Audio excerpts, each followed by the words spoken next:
নমস্কার শ্রোতা বন্ধুরা, সন্ধ্যায় গল্পের আসর ইউটিউব চ্যানেলে তোমাদের সবাইকে স্বাগত। আজকের গল্প ছন্দনীর কলমে ববিতারা। সঞ্জয়ের হাসপাতালে পৌঁছতে পৌঁছতে দুপুর গড়িয়ে গেল। আকাশে রোদ নেই, মেঘের আনাগোনা, যে কোনো সময় বৃষ্টি নামবে। সঞ্জয় হাসপাতালে গিয়ে দেখলো মা বেডে চোখ বুজে শুয়ে আছে, হাতে স্যালাইন চলছে। শম্পা মায়ের পাশে বসে আছেন। সঞ্জয়ের বাবা নীতিশবাবু খানিক দূরে দাঁড়িয়ে চিন্তিত মুখে নার্সের সাথে কথা বলছে। নীতিশবাবু সঞ্জয়কে এক নজরে দেখলেও কোনো বাক্য বিনিময় করব না। নার্সের সাথে কথা বলায় মনোযোগ দিল। সঞ্জয় দীর্ঘশ্বাস ফেলে শম্পার সামনে গিয়ে দাঁড়ালো। মায়ের দিকে তাকিয়ে শম্পাকে উদ্দেশ্য করে বলল, মায়ের এখন কি অবস্থা? শম্পা সঞ্জয়ের মুখের দিকে চোখ তুলে তাকালো। শম্পার চোখ মুখ শুকনো, চোখের কোণে এখনও জল চিকচিক করছে, দেখেই বোঝা যাচ্ছে খুব কেঁদেছে। শম্পা বলে, আগের থেকে ভালো। কি হয়েছিল মার? কি আর হবে, তোমার মা তোমার মতো কুলাঙ্গার ছেলেকে পেটে ধরে মস্ত বড় ভুল করেছে, এখন তার খেসারত দিচ্ছে। নীতিশবাবু এগিয়ে এসে নিচু কণ্ঠে কথাগুলো সঞ্জয়কে উদ্দেশ্য করে বলল। সঞ্জয় ইশারায় শম্পাকে সরে বসতে বলল। তারপর মায়ের পাশে বসে মায়ের এক হাত আলতো করে ধরল। শম্পা বলল, বৌদি বাচ্চা দুটোকে নিয়ে বাড়ি ছেড়ে চলে গেছে। বৌদির চিন্তায় মায়ের প্রেশার বেড়ে গিয়েছিল, মা স্ট্রোক করেছে। মন্দের ভালো আছাড় পড়েনি। মাকে সঠিক সময় হাসপাতালে না নিলে যে আজ কী হতো। কিছুই হতো না মায়ের, সঞ্জয় দৃঢ় কণ্ঠে বলল। অনিমেষ এসে ফল, রুটি, কলা শম্পার হাতে দিল। বলল, সকাল থেকে তো কিছুই খাওনি, কাকাবাবুকে নিয়ে খেয়ে নাও, তারপর কাকিমাকে খাইয়ে দাও। সঞ্জয় অনিমেষকে দেখে বলল, তুই কখন এসেছিস? শম্পা বলল, মায়ের অবস্থা গুরুতর দেখে আমি অনিমেষদাকে খবর দিয়েছিলাম, উনিই তো মাকে হাসপাতালে এনে ভর্তি করিয়ে দিল। আমাকে আগে জানাসনি কেন? শম্পা মাথা নিচু করে ফেলল, বিড়বিড় করে বলল, বাবা বারণ করেছে। সঞ্জয় আবারও দীর্ঘশ্বাস ফেলল। মায়ের বেডের পাশে জানালা এবং সেখানে গিয়ে দাঁড়িয়ে রইল সঞ্জয়। অনিমেষ সঞ্জয়ের পিছনে গিয়ে দাঁড়ালো। বলল, কী এত ভাবছিস তুই? কী আর ভাববো, আমার ভাবনাগুলো সবসময় এলোমেলো হয়ে যায়। ভেঙে পড়িস না, কাকিমা সুস্থ হয়ে যাবে। কে, সঞ্জয় এসেছিস? সুনিতা অস্ফুট স্বরে বিড়বিড় করে বললেও সঞ্জয় এগিয়ে গেল। সুনিতা ইশারায় ছেলেকে পাশে বসতে বলল। সঞ্জয় মায়ের পাশে বসে মায়ের মাথায় হাত বুলিয়ে দিল। সুনিতা বলল, বৌমা তোর ওপরে অভিমান করে আমার নাতি দুটোকে নিয়ে বাবার বাড়ি চলে গেছে। যাওয়ার আগে আমাকে একটুও বলে গেল না। কতটা সময় গড়িয়ে গেল আমার নাতি দুটোকে দেখি না। বৌমার অভিমান ভাঙিয়ে নিয়ে আয় বাবা, ওদের না দেখে আমি থাকতে পারবো না। বৌদিকে মা আগে বড় বৌমা বলে ডাকত, সঞ্জয়ের সাথে বিয়ের পর থেকে শুধু বৌমা বলে ডাকে। এই ডাকটা সঞ্জয়ের ভালো লাগে না। ভালো না লাগলে এখন আর কিছু করা নেই, মনের বিরুদ্ধে গিয়ে সব কিছু মেনে নিতে হচ্ছে, মানিয়ে নিতে হচ্ছে। সঞ্জয় রকচটা স্বভাবের ছেলে, হুটহাট রেগে গেলে খুব চিৎকার চেঁচামেচি করে। অনিমেষ নিচু কণ্ঠে সঞ্জয়কে শান্ত থাকতে বলল। ডাক্তার সুনিতাকে উত্তেজিত হতে বারণ করেছে, এখন কিছুতেই সুনিতাকে উত্তেজিত করা যাবে না। বিপদ প্রাথমিকভাবে কেটে গেছে, তবে পুরোপুরি কাটেনি। সঞ্জয় বলল, আগে তুমি সুস্থ হয়, তারপর না হয় বৌদিকে নিয়ে আসবো। বৌদি কি রে, বউ বল। আমার নাতি দুটোকে না দেখলে আমি কিছুতেই সুস্থ হব না। সঞ্জয় তুই শিগগির যা, বৌমা আমাদের ভুল বোঝার আগে গিয়ে ওদের তুই নিয়ে। পরে যাবো মা। সুনিতা অস্থির হয়ে বলল, পরে না বাবা, এক্ষুনি যা তুই। সঞ্জয়ের ধৈর্যের বাঁধ ভেঙে যাচ্ছে, এদিকে বাবাও মুখ ফিরিয়ে রেখেছে। সঞ্জয় কার ওপর মেজাজ দেখাবে তাই তো বুঝতে পারছেন। সঞ্জয় প্রাণপ্রিয় বন্ধু অনিমেষের দিকে করুণ চোখে তাকালো। অনিমেষ চোখের ইশারায় ভরসা দিল। মা ধীরে ধীরে উত্তেজিত হয়ে উঠছে। সঞ্জয় বলে, বৌদিকে একটা ফোন করলেই তো চলে আসবে। সুনিতা রেগে গেল, উত্তেজিত হয়ে বলে, খবরদার ওকে তোরা ফোন দিয়ে আমার অসুস্থার কথা বলবি না। আমার দিব্যি সঞ্জয়, তুই ওর সাথে খারাপ ব্যবহার করেছিস, তোর উপর রাগ করে আমার বৌমা বাড়ি ছেড়েছে।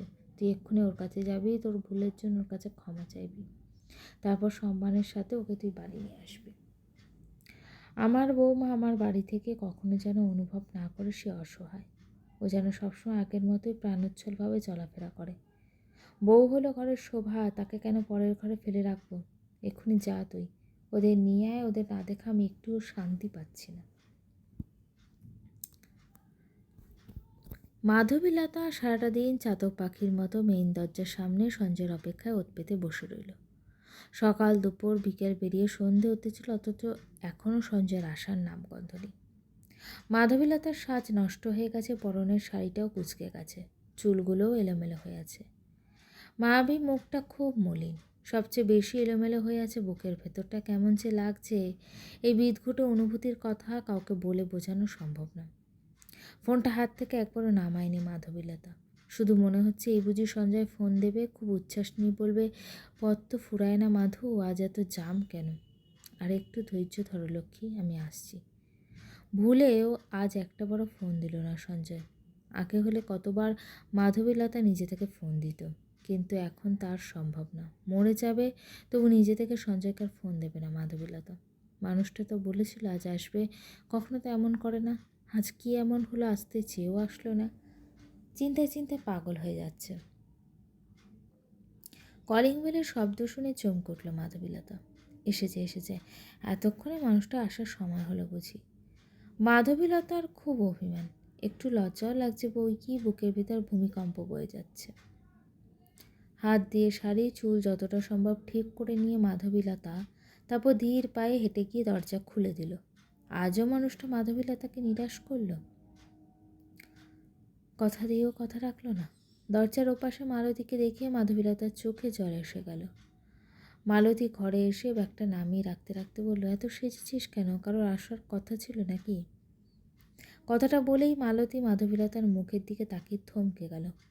কয়েক সেকেন্ড কেটে যাওয়ার পর পরম মমতায় মাধবীলতার এক হাত ধরল, বলল, তুই ঠিক আছিস মাধবী? মাধবীলতা কেঁদে দিল, বিড়বিড় করে অস্ফুট স্বরে বলল, আমি ঠিক নেই মা, কিচ্ছু ঠিক নেই। ভেতরটা যে পুড়ে যাচ্ছে। ও তো বলেছিল আজ আসবে, এলো না কেন?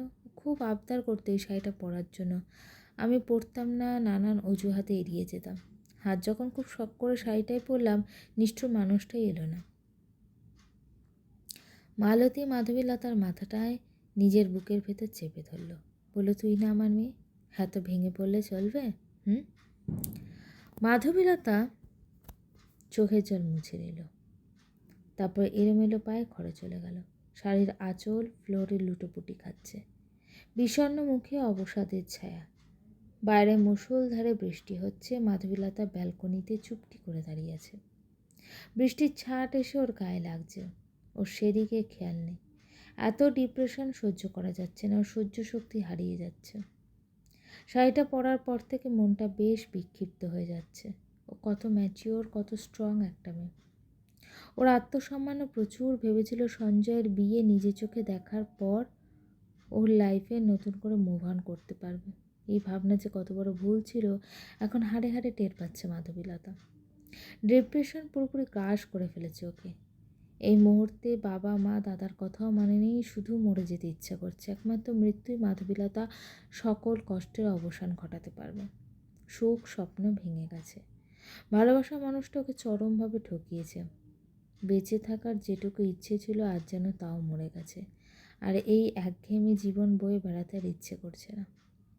মাধবীলতা ঘরে গিয়ে আয়নার সামনে দাঁড়ালো। খুব শখ ছিল এই শাড়িটা ওদের বিয়ের দিন পরবে। কথাটা মনে পড়তেই শরীরের জ্বালা ধরে গেল। কাঁদতে কাঁদতে গা থেকে শাড়িটা টেনে খুলল। কতক্ষণ শাড়িটা বুকে জড়িয়ে ব্যাকুল হয়ে কাঁদল। তাতেও বুকের গুমোট বাঁধা কষ্ট একটুও কমছে না। শাড়িটা বুকে জড়িয়ে ধরে টান টান হয়ে শুয়ে পড়ল। হঠাৎ চলন্ত ফ্যানের দিকে চোখ পড়তেই মনে অন্যরকম ভাবনা খেলে গেল। এক ধ্যানে অনেকক্ষণ ফ্যানের দিকে তাকিয়ে রইল, তারপর উঠে বসল।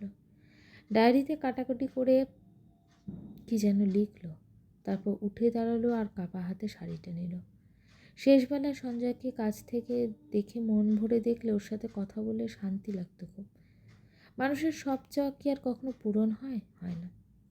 মাধবীলতার ঘাড়ে যেন শয়তান ভর করেছে, আর নিজের মাঝে নেই। ফ্যানটা ওকে টানছে খুব। মাধবীলতা খাটের ওপর একটা চেয়ার পাতলো, তাতে উঠে দাঁড়িয়ে শাড়িটা ফ্যানের সাথে ভালো করে বাঁধলো। ফাঁসের দড়ি বানিয়ে গলায় ঝুলল। তারপর ইচ্ছে না থাকা সত্ত্বেও মায়ের জোড়াজুড়িতে বৌদির বাবার বাড়িতে আসলো সঞ্জয়কে। এই বাড়িতে মানুষগুলোর ব্যবহার রীতিমতো পাল্টে গেছে। বিশেষ করে বৌদির মা কী রেখে কী করবে ভেবে পাচ্ছে না। মনে হয় এ প্রথম বাড়িতে নতুন জামাই এলো। হ্যাঁ, সঞ্জয় তো এখন এ বাড়ির নতুন জামাই। ওনাদের আপ্যায়নে মনে হচ্ছে বৌদি এখনও কাউকে কিছু বলেনি, সবার সামনে সঞ্জয়ের সাথে খুব স্বাভাবিকভাবেই কথা বলছে। যেন কিছুই হয়নি। সঞ্জয় মনে মনে হাঁপ ছেড়ে বাঁচল, না চাইতেও বৌদির প্রতি কৃতজ্ঞতায় মাথা নুয়ে গেল। অপু তপু সঞ্জয়কে দেখে খুশিতে ছুটে এলো। ওদের উচ্ছ্বাস দেখে সঞ্জয়ের মুখেও হাসি ফুটে উঠল। বৌদির সাথে বিয়ে হওয়ার পর থেকে ওদের সবসময় এড়িয়ে চলতো সঞ্জয়, আগের মতো আদর করা হতো না। দুজনই সঞ্জয়ের কোলের ওপর উঠে আলতো হাতে সঞ্জয়ের গলা ধরে ঝুলে বসল। আহ্লাদি কণ্ঠে বলল, বাবা, ও বাবা। সঞ্জয় চমকে উঠল আলপনাও। আলপনার হতভম্ব ভাব কাটিয়ে উঠতেই ধাতস্থ হয়ে কিছুটা সময় লাগলো। অপু তপুকে চোখ রাঙিয়ে বলল, ঘরে যাও। ছেলে দুটো বাবা মায়ের কথার অবাধ্য হয়ে সঞ্জয়কে বলব, বাড়ি যাব বাড়ি। সঞ্জয়ের কেমন যেন লাগছে। কিছুদিন আগেও ওরা দুই ভাই সঞ্জয়কে ছোটকা বলে ডাকতো। হঠাৎ করে এত অল্প সময় ওদেরকে বাবা ডাক শেখালো কে? ছেলে দুটো নির্দ্বিধায় সঞ্জয়কে বাবা বলে ডাকছে, মনে হচ্ছে অন্য কেউ না, সঞ্জয় ওদের বাবা, সত্যিকারের বাবা। আলপনার নিজেকে ছোট মনে হচ্ছে, খুব লজ্জা লাগছে। জল আনার বাহানায় ওখান থেকে আস্তে করে সরে গেল। সঞ্জয় একবার চারপাশে চোখ বুলিয়ে নিল, আশেপাশে কেউ নেই। বাচ্চা দুটোকে নিচু কণ্ঠে ফিসফিস করে বলল, তোরা হঠাৎ আমাকে বাবা ডাকছিস কেন? তপু লাজক কণ্ঠে বলল, ঠাকুমাই তো বলেছে তুমিই আমাদের বাবা, এখন থেকে আমরাই যেন তোমাকে বাবা বলে ডাকি। সঞ্জয় ছেলে দুটোর মাথায় স্নেহের হাত বুলিয়ে দিল।